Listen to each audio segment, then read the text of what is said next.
ते शाळा बंद करून SIRचं काम करण्याकरता शिक्षकांना मोठ्या प्रमाणामध्ये गुंतवल्यामुळे संस्थाचालक शिक्षक हा सगळा वर्ग अस्वस्थ आहे. आज संपूर्ण महाराष्ट्रामधल्या शाळा त्याच्याकरता बंद आहेत. आझाद मैदानावर संपूर्ण महाराष्ट्र त्या ठिकाणी आज उलटलेला आहे. इतका हा गंभीर प्रश्न आहे. मुंबईमध्ये 800 अनुदानित शाळा आहेत. 5,49,246 विद्यार्थी आहेत. 14,758 शिक्षक आहेत. यापैकी जवळजवळ निम्मे शिक्षक या SIRच्या कामामध्ये गुंतवलेले आहेत. काही अनेक शाळा अशा आहेत की ज्या शाळांमधले मंत्री महोदय 100% शिक्षक घेतलेले आहेत. हे शिक्षक जर त्या ठिकाणी गेले नाहीत तर आज 95 शिक्षकांवर FIR दाखल केल्या गेलेल्या आहेत. अत्यंत वाईट स्थितीमध्ये आहेत. जवळजवळ 4 ते 5 तास त्यांना जाण्या येण्याकरता 90% शिक्षक हे मुंबईच्या बाहेर राहतात. त्यांनी या ठिकाणी येणं आणि SIRचे जे कागद आहेत ते इतके भला मोठा गठ्ठा आहे. त्या महिलांनी 90% महिला ज्या काम करत आहेत त्यांनी ते उचलणं, त्या घरी जाणं आणि तो फॉर्म भरणं हे अत्यंत कष्टाचं काम आहे. आणि आपण आपण GR काढलेला आहे.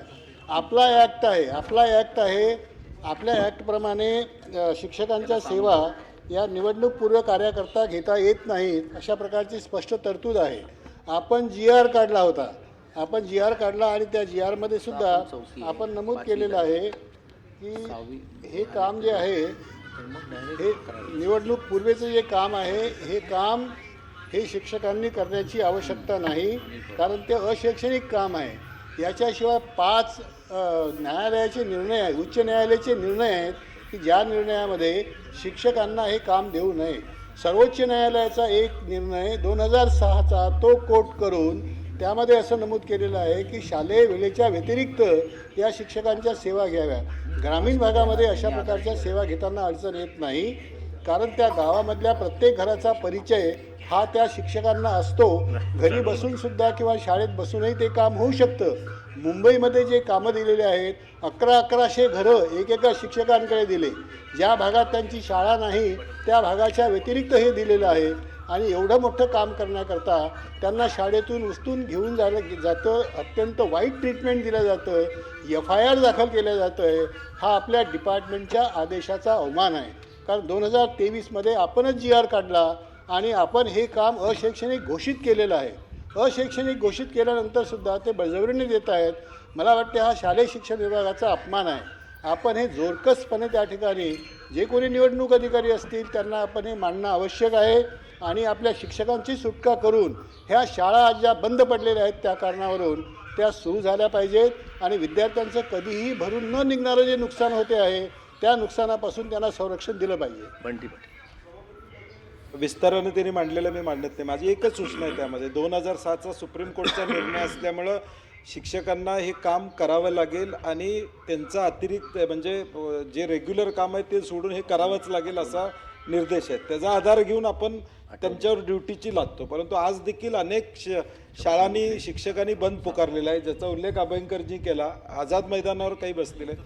माझी सूचना त्यातली सरकारला एवढीच आहे, शिक्षक कमी करून इतर स्टाफ तुम्हाला नेमता येतो का बघा. म्हणजे तुम्ही आता त्या 2007च्या सुप्रीम कोर्टच्या निर्णयाच्या विरोधात जाऊ शकत नाही याची कल्पना, परंतु शिक्षकांचा आकडा तुम्ही कमी करता येईल का आणि इतर स्टाफ हा तिथं करता येईल का. कारण की मी कालसुद्धा बोललो सभापती, इम्युनिटेशन फॉर्म हा एका माणसाचा 2 वेळा भरायचा आहे. त्याला एक कॉपी द्यायची आणि आपल्याला एक कॉपी ठेवायची. आणि म्हणून सरकारनं काल सांगितलं मुदतवाढीची पत्र देतो म्हणून काल चंद्रकांत दादांनी इथं सभागृहात शब्द दिलेला. माझी शिक्षण मंत्री म्हणून आपल्याला विनंती आहे की शिक्षकांचा आता काय होणार आहे, त्याला ऑलरेडी कोड दिलेला आहे तुम्ही, म्हणजे त्याचं जे त्या फॉर्मवरचा कोड काय इपिक माहीत नाही, मला शब्द एक्झॅक्टली माहीत नाही, परंतु त्या शिक्षकाला तो बूथ असाइंड केलेला आहे, ऑलरेडी असाइंड केलं आहे. आता त्याला ते लॉग इन जे आहे ते त्याच्या नंबरप्रमाणेच होते, कारण की ऑलरेडी ड्युटीज लागलेल्या आहेत आंबेडकरची. आता निवडणूक आयोगाशी चर्चा करावी लागेल आणि माणूस बदलता येतो का याची चर्चा करून, किंवा BLO अजून 2 त्याला सरकारी BLO अजून तुम्हाला मदतीला देता येईल का, ह्याच्यावर या ठिकाणी सरकार निर्णय घ्यावा अशी माझी विनंती. सभापती महोदय, हे सरकार आमच्या शिक्षकांचं किती बळी घेणार आहे. कालच माझ्या छत्रपती संभाजीनगर विभागातील परभणी जिल्ह्यातल्या गंगाखेड जवळच्या गंगाखेड रोडवर जी शाळा आहे तिथले स्वामी सर नावाचे शिक्षक होते आणि या कामात होते. त्या ताणामुळं हा जो काय तणाव त्यांच्यावर पडला ह्या कामाचा, त्याच्यामुळं ते मृत्युमुखी पडले हार्ट अटॅक येऊन. परवाच मागच्या महिन्यामध्ये छत्रपती संभाजीनगर शहरामध्ये सुद्धा समुद्रे नावाचे शिक्षक याच कामात होते, त्यांना अटॅक आला, त्यांचा मृत्यू झाला. 4 दिवसापूर्वी सभापती महोदय छत्रपती संभाजीनगरमध्ये याच कामावर असलेले एक बिलोली शिक्षक, त्यांना अटॅक आला आणि तातडीनं त्यांना वैद्यकीय सेवा मिळाली म्हणून त्यांचा प्राण वाचला. आपल्याला किती मृत्यू पाहिजेत सभापती महोदय? म्हणजे सभापती महोदय बरोबर आहे, मी आपली धाकता का याच्याकडे आपलं लक्ष वेधतो आपल्या माध्यमातून की आज संपूर्ण राज्यभर शिक्षकांनी हे शाळाबंद आंदोलन पुकारलेलं आहे. शेवटी काम करायला नकार आहे का सभापती महोदय? कुठली निवडणूक आली की आम्हीच असतो, विधानसभा असो, लोकसभा असो, त्या जिल्हा परिषदच्या असो, पंचायत समितीच्या असो, ग्रामपंचायत असो, ह्या सगळ्या निवडणुकीला आम्हीच आहोत ना सभापती महोदय. शिकवायचं कधी? बरं सभापती महोदय, ह्या शिक्षक कोणाच्या ताब्यात आहेत, कोणाच्या नियंत्रणाखाली येतात? शिक्षण विभागाचा. शिक्षण विभागाचा जिल्ह्याला कोण अधिकारी आहे? शिक्षण अधिकारी. त्या शिक्षण अधिकाऱ्याला सुद्धा विचारलं जात नाही मंत्री महोदय. तर आपल्याकडून याद्या घेतात सभापती महोदय, याद्या घेतात आणि सरळपणाने आपल्याला पण माहिती आहे की एकाच शाळेमध्ये 25 शिक्षक असले तर 20 शिक्षक घेतले जातात. मग हे विचारायला पाहिजे तुम्हाला की आम्हाला एवढे लोक पाहिजे, तुम्ही लोक द्या. आपले शिक्षणाधिकारी प्लॅनिंग करून देईल ना, इथले 2 तिथले 2 तिथले 2. परस्पर हे घेतात आणि पुन्हा नाही काम केलं तर गुन्हे दाखल करतात सभापती महोदय. आता गुन्हे दाखल आहेत या राज्यामध्ये, त्याचा आकडा मंत्री महोदयाकडे कदाचित नसेल की किती शिक्षकावर गुन्हे माझे दाखल केले. शेवटी तुम्ही आमचे पालक आहात, आम्ही तुमच्याकडे विनंती करायची ना, आमच्याकडे आमचं वाली कोण आहे सभापती महोदय? ही काळजी कोण घेणार? विरोधाभास कसा आहे सभापती महोदय? कालच आपल्या जे सामान्य प्रशासन विभागाकडे हे निवडणूक विभाग आहे मंत्रालयामध्ये, त्यांनी कालच परिपत्रक काढलंय की बाबा सरसकट तुम्हाला शिक्षकांना या कामासाठी घेता येणार नाही. त्यांची शाळा संपल्यानंतर, त्यांचं अध्यापनाचं काम संपल्यानंतर जर वेळ शिल्लक असेल तर तुम्ही त्यांना घ्या, असं कालच 2 दिवसापूर्वी परिपत्रक काढलंय. त्याची अंमलबजावणी होणार आहे की नाही सभापती महोदय? म्हणजे कलेक्टर आणि ते डेप्युटी कलेक्टर, तहसीलदार हेच सगळे मुख्य आहेत का? ते कुठले जागीरदार लागून गेले सभापती महोदय? म्हणजे गुन्हेगारासारखे ट्रीटमेंट मिळते शिक्षकाला सभापती महोदय. बस म्हणले की बसावं लागतं, उठ म्हणले की उठावं लागतं का? नाहीतर तुमच्यावर पोलीस गुन्हे दाखल करू. सभापती महोदय, शिक्षक बिचारा गरीब असतो, भीतो त्या सगळ्याला, आणि मग आपण किती बळी घेणार आहे त्या माध्यमातून? म्हणून याच्यावर काहीतरी ठोस उपाययोजना करा ना. नेहमीच आम्ही बोलतो, काल पण रात्री 12 वाजेपर्यंत सभागृहामध्ये होतो सभापती महोदय, आम्ही त्याच विषयावर चर्चा झाली. मग याच्यावर निर्णय कधी होणार आहे का नाही सभापती महोदय? उत्तर देते मंत्री महोदय. सभापती महोदय, शिक्षकांना निवडणुकीच्या अनुषंगाने ज्या जबाबदाऱ्या देण्यात आल्या आहेत त्याच्याशी निगडीत सन्मान्य अभ्यंकर साहेबांनी, सन्मान्य काळे साहेबांनी आणि सन्मान्य सतीश पाटील यांनी साहेबांनी अर्धा तास चर्चा या ठिकाणी उपस्थित केली. एक सन्मान्य अभ्यंकर साहेबांनी सांगितलं की लोकप्रतिनिधित्व अधिनियम 1950 मधील कलम 29 अन्वये निवडणूक अधिकाऱ्यास मतदार याद्यांच्या पुनर्रचनाकरता केवळ स्थानिक प्राधिकरणांच्या कर्मचारी वृंदांच्या सेवा अधिग्रहित करता येतात. बरोबर आहे. परंतु त्याच पद्धतीनं खाजगी अनुदानित शाळा हे स्थानिक प्राधिकरण नसल्याने त्यातील शिक्षक व शिक्षकेतर कर्मचाऱ्यांच्या सेवा अधिग्रहित करता येणार नाही असे या कलमातील तरतुदीतून आपल्याला लक्षात येते. तरी पण 1951च्या अधिनियमातील कलम 159 मधील तरतुदीनुसार अशी आस्थापना ज्या आस्थापनेला किंवा संस्थेला केंद्र सरकार अथवा राज्य सरकार यांचं पूर्णपणे किंवा अंशतः अनुदान देते अशा कर्मचाऱ्यांना, अशा अधिकाऱ्यांना त्याच्यामध्ये घेता येते. आता हे असे 2 वेगवेगळे शासन निर्णय त्या ठिकाणी आहे. म्हणून वरील दोन्ही अधिनियमातील तरतुदी परस्पर पूरक नसल्यामुळे या विषयाच्या अनुषंगानं हायकोर्टामध्ये काळेसाहेब अनेक प्रकरणं त्या ठिकाणी दाखल झाले.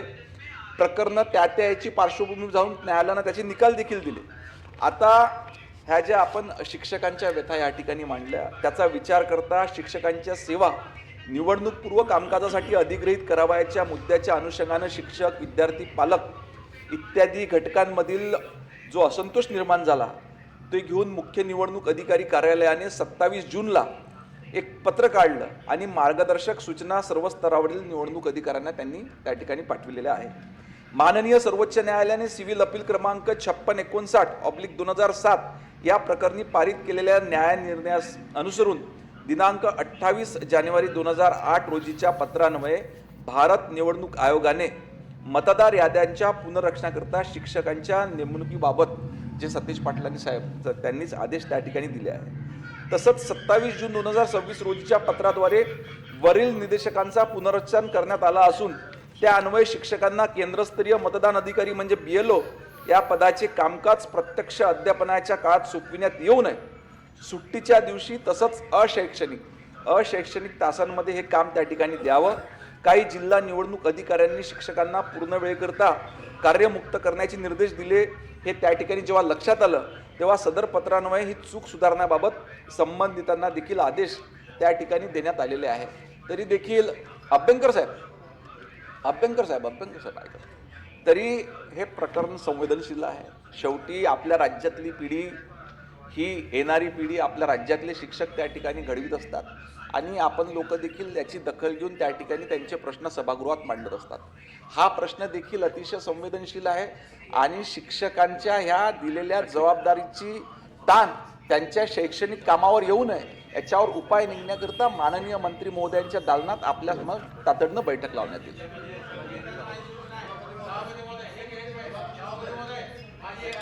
आहे महसूल मंत्री याला लागतील, कारण हा महसूल विभागाची निगडीत